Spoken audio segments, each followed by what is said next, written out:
to Book 101 Review. Book 101 is all about the books that are read for the last 40 years. And today I have my special guest.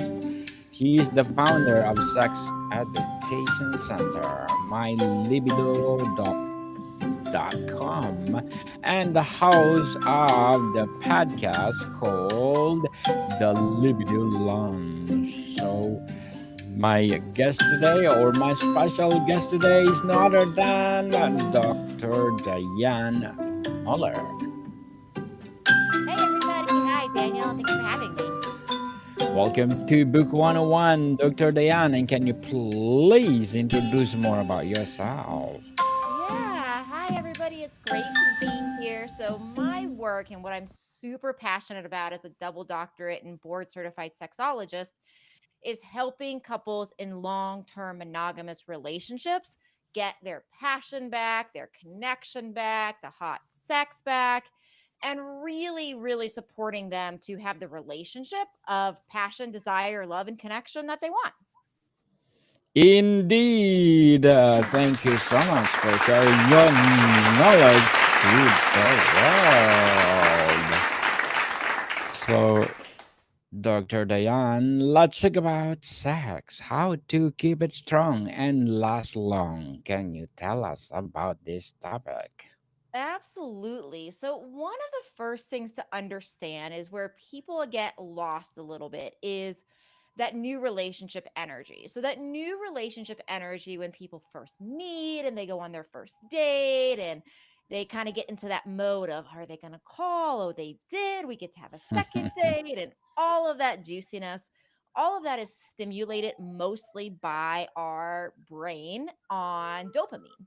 So, dopamine being a neurotransmitter, a chemical that feeds the brain, and it really drives reward, which a lot of people know, but it also drives motivation. Now, here's one of the tricks of taking new relationship energy and applying it to longer term monogamy. So, one of the biggest things that creates that desire with dopamine is that space, right? So, part of that new relationship energy is like, okay, well, I saw them. Are they going to call? Okay, I have a date in 3 days. Oh, are we going to have our first kiss? Are we going to make love for the first time? All of those kinds of things. So, anytime there is that anticipation for something new, something novel, that creates this dopamine, and that dopamine drives people to want more of that. And then we get a little dopamine reward, and that cycle starts all over again until we fall further in love and we move into together, we get married or have babies or start businesses or whatever it looks like to combine lives. And then what tends to happen is we get into the habit and we start habituating.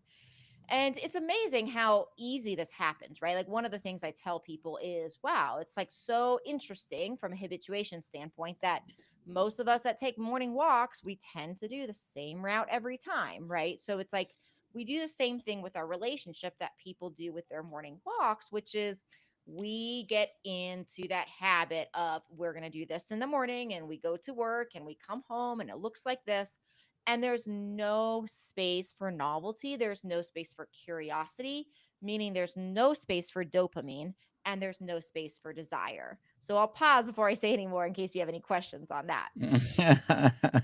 Interesting indeed, Dr. Mueller or Dr. Diane. Beautifully articulated. And what are the key factors that contribute to a healthy and lasting sex life? Well, taking this concept, right? So, taking this concept of dopamine and novelty, then we need to stay, okay, well, what is actually going to drive that and create that curiosity, create that desire in a longer term relationship? So, one of the big things from a novelty standpoint is bringing more novelty in. So, this means that people, for example, may be doing their date nights.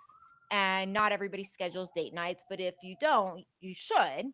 And within the context of date nights, I also encourage people to schedule sex date nights. And this could all be on the same night, But the sex date nights, the making love date nights, are about the time to prep in advance, to think in advance around what you could do to bring more novelty. So I go through in my work ideas for this, but just to throw out some really quick things, it can be as simple like new technique, it can be a new position, it can be a new place in the house, it could be renting a hotel, it could be trying a different toy, wearing a blindfold, role playing, right? There's lots of different ways that I help people go through this.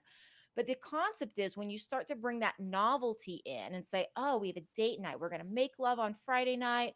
And then that gives you material to flirt all week long. So now you can flirt about your sexy date night around, wow, I'm so excited. It's going to be so hot when we try that new position. And so you can see then like that newness, like what it does for the brain is it actually is creating that dopamine. And so that is starting to create that desire, that starts to create that novelty, that starts to create that passion and that drive. So it's not just about that date night, it is also about using that as a way to flirt, as a way to tease, as a way to bring back that novelty and therefore that dopamine and desire. So it's all about the neurochemistry of the brain here.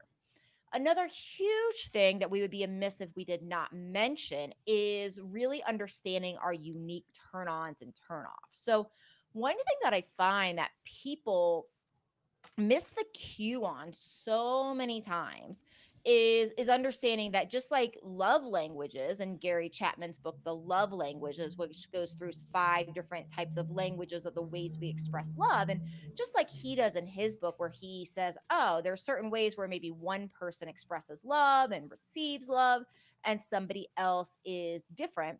The same thing applies for the sex languages that I call the libido code. And so the libido code really goes through and says, for the uniqueness of you, what are your turn ons? What are your turn offs? And so when we go to and we look at the libido code, it might be something like, for example, one of the codes is the sensate. The sensate person is so turned on by like smells, by anything of the 5 senses, right? So it's going to be the perfect music and the perfect lighting and the perfect smells. And so what's interesting is like once you know your sex type, what you might find is that your partner is different. So if somebody is like a sensate libido code and their partner is not, and it love making could look like this. Like you're starting to get it on, it's getting hot and heavy, and one person is like, "Wow, I got to get up and I got to change the music." And the other person is like, well, that's really disrupting. We were like in the middle of this. I was starting to feel it. And then you interrupted me. Right. So there can be this like discordance that happens.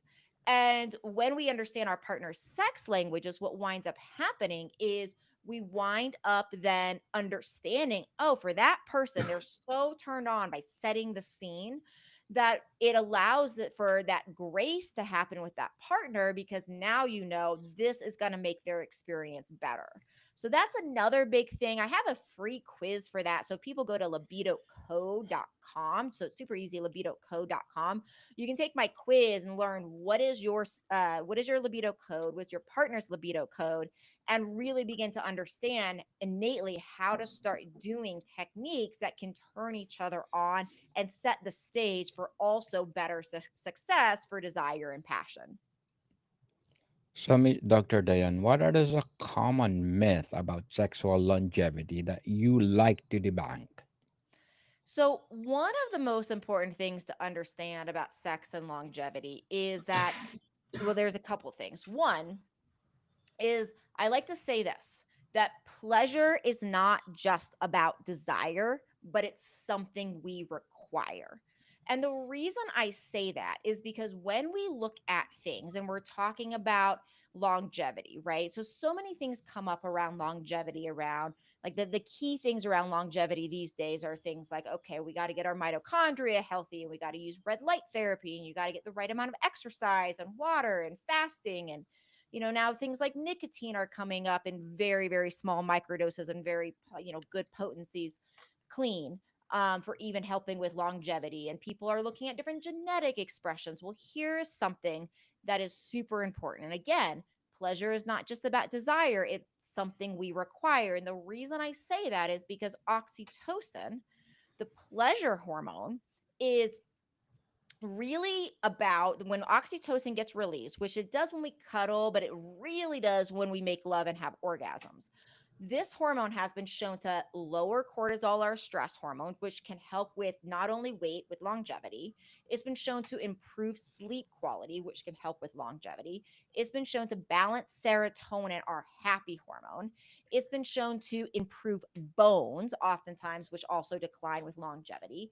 And what's also interesting is that when people are in healthy relationships, which oxytocin helps, it's actually been linked and correlated to better cardiovascular health, which is super important since cardiovascular health is one of our leading causes of death. It is the leading cause of death worldwide.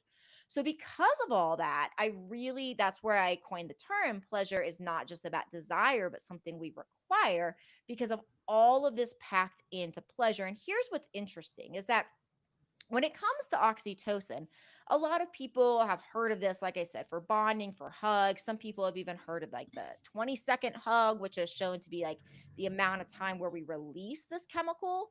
It's also interesting that a 6-second kiss releases this chemical. So, from that standpoint, that longer kiss can help.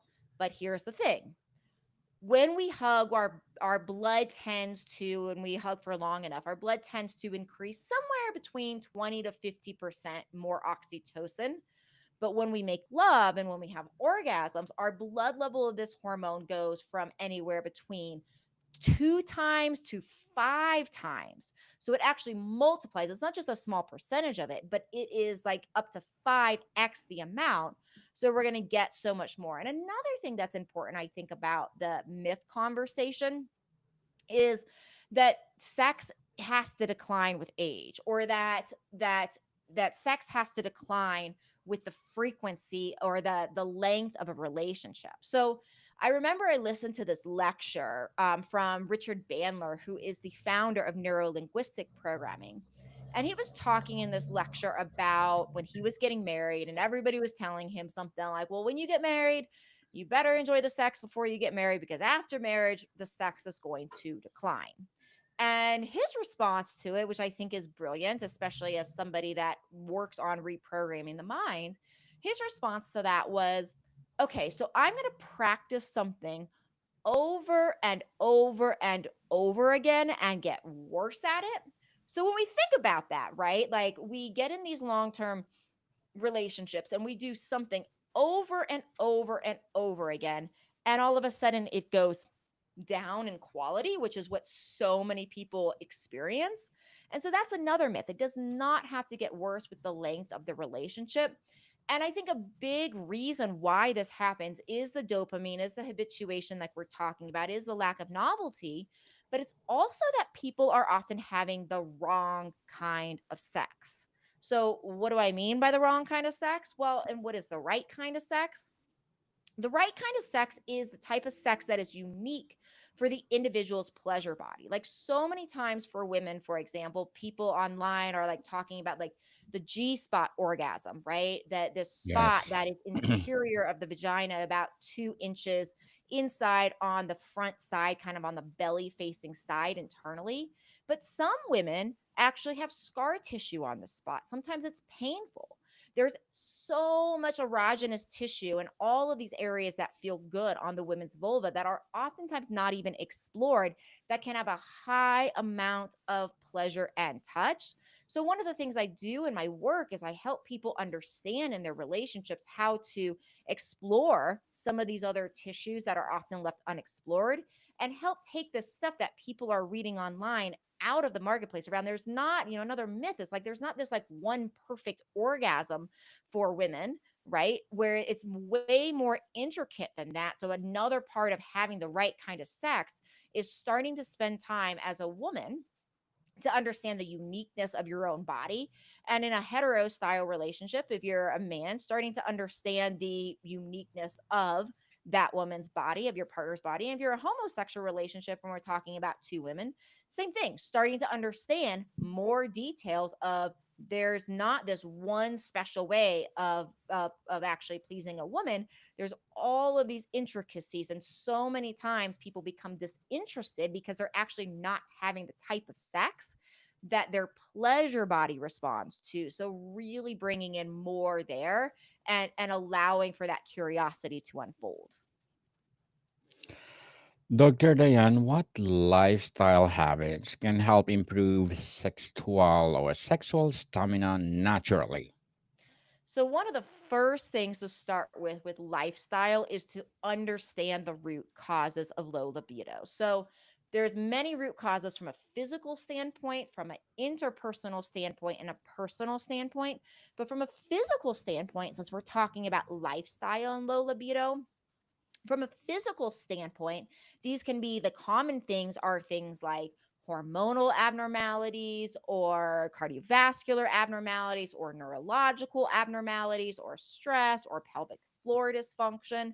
So these are the beginning things to understand from a lifestyle, is like, well, what, depending upon what root cause is out of balance, it's going to make a very, very big difference for the lifestyle things you choose. So I do have another quiz for your audience. So if people go to libidoquiz.com, super easy, libidoquiz.com, that quiz will actually take you through a questionnaire that will help you determine the physical root things that might be most driving low libido or erectile dysfunction or pelvic pain, vaginal dryness, all those things. And within the context of that, you will get specific lifestyle things based upon your quiz answers. So that's one thing I like people to know at libidoquiz.com. Now, for the purpose of this conversation, some things that we need to really consider are: one, anything that is going to raise your insulin too much can actually really, so insulin being that hormone that allows sugar to be driven inside your cells, and insulin resistance is associated with blood sugar abnormalities, diabetes, those kind of things. There's a huge relationship between that and libido issues. There's a huge relationship between that and circulatory issues or hormonal issues. So it's no surprise that we see insulin resistance in part as a root for many people. So, intermittent fasting can be a really good one. Making sure you test your insulin levels is important. The supplement called berberine has actually been researched for improving insulin resistance at the same level, at a very comparable level to the insulin drug, to the diabetes drug metformin. So taking a berberine supplement, berberine is just a constituent, it's just a component found in herbs like Oregon grape, for example. And when they take this, they extract this component out, and that's been shown, like I said, to really improve that insulin resistance. So that's absolutely a huge one. We definitely need to balance stress. That is obviously crazy cliche to say, but we do have to say it. So one of the things with that I really encourage people to do is to do more presence based activity. Another thing I like to say is the practice of experiencing pleasure and the capacity for pleasure is directly related to the capacity for presence. So, for example, I cannot enjoy anything fully if my mind is somewhere else, whether it is a delicious meal, if I'm like eating and I'm like scarfing it down because I'm thinking about the 5 bazillion things I have to do, whether it's making love with my partner and my mind all of a sudden goes to the to-do list, the laundry, the work, the chores, the office, any of those things. It's very difficult and basically impossible to have an orgasm in those scenarios. So the capacity to experience pleasure is directly related to the capacity to experience presence. And so because of that, anything lifestyle wise that is helping you have more of an experience of presence is essential. So that's one of the biggest things, is mindfulness based stress activities, even taking moments throughout your day, even if it's 1 minute at a time, to feel the chair underneath you, to experience the smells and the sights and the things in the room. Anything to drop you through to that present moment will help you enjoy life in the bedroom a whole lot more, because you are practicing letting go and forgetting about the things of the day and actually returning to your body and the sensations, your five senses are really is the best way to experience and practice presence, and therefore connect it to the ability and the capacity to experience pleasure. Dr. Diane, as the founder of Sex Education Center, can you recommend a book that empowers you? Yeah, so one I'm going to recommend the book that actually got me started in this world as a sexologist. It's called Sex for One by Betty Dodson. And what I really there's several things I like about this book. One of the things I like about this book is it really helps to understand what can all happen by pleasure. So Betty talks about examples in here of physical ailments that have actually improved based upon this. She talks about the wrong kind and the right kind of sex. She talks about the myths around, hey, orgasms for women always working from vaginal penetration, that there's oftentimes way more that is needed for this. And she talks about really beginning to explore and the importance of exploring one's own body to understand what one's turnoffs are, one's preferences, one's desires, and all of those things, so that you can show up in fullness for your partner to explore together. That a lot of that starts by understanding one's own body. So it's a great book to really understand so many things about your own body, your own sexuality, and how to become a better lover to yourself and a better lover to your partner, and to really heal and to use the power of orgasms, to use the power of your partnership to heal so many different things with yourself and with your relationship. Very well said. Dr. Diane, very well said. And what would be your short term and long term goals? My short term and long term goals, I mean, really, in many ways, are very much the same. It's to get and to help as many modern monogamy couples that are looking to improve their relationships and their sex life. So that's really like both, honestly, short and long term goals. I am looking forward, however, though, I'm in the process of writing a 3-book series. So, two of those books will be released hopefully by the end of this year. They are already, the manuscripts are done. So they're in edit mode. And so hopefully that'll be the end of 2025. And the next one will come out in 2026. So that is coming down the pipeline. The other thing I am working on is putting together some really high impact deep dives that will be probably about 6 weeks long, really working to help high impact couples that feel overwhelmed and like they don't have the time to put into the relationship that they want, find the ways of doing all of this work. So it's going to be a quick deep dive for high impact couples interested in hot and modern monogamy, and that'll be coming down the pipeline probably later this year. Good luck to your goals, Dr. Diane, and looking for the 3 books to come. And you are most welcome to come back and let's talk about it on Book 101. Before we wrap up our discussion for today, I'm inviting you to please do listen to my other podcast because my abstract poet, not abstract, abstract essay is already in its 5th season, people. Abstract poetry is 2nd season. And of course, my Book 101 review in 5th season, Comedy 101 in 2nd season, and Food 101 in its 5th season too, and Geography 101 and Love Letters in its 3rd season, and my baby podcast, Mental Health 101.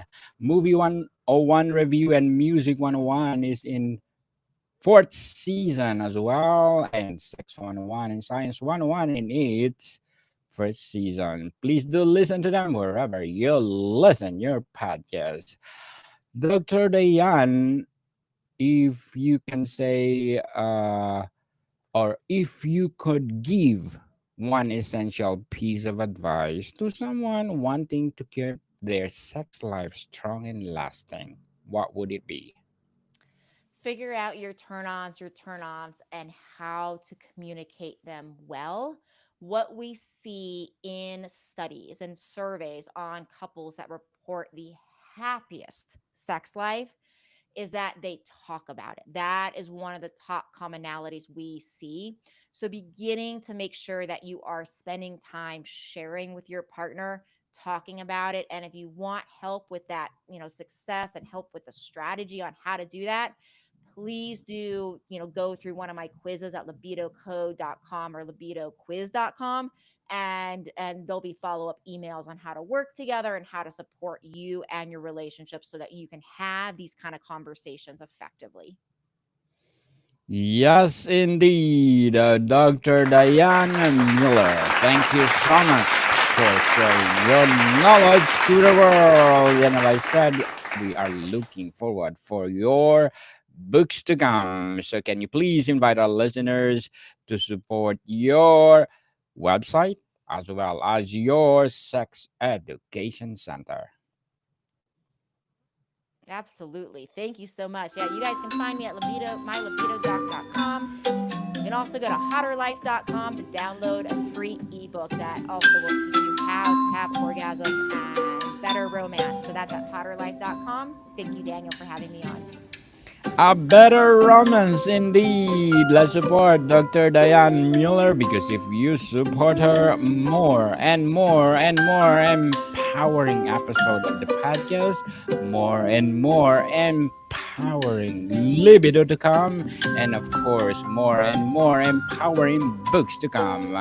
So, Dr. Diane, thank you so much for your time. Thank you, Daniel. Bye, everybody. More to come, people. See you soon.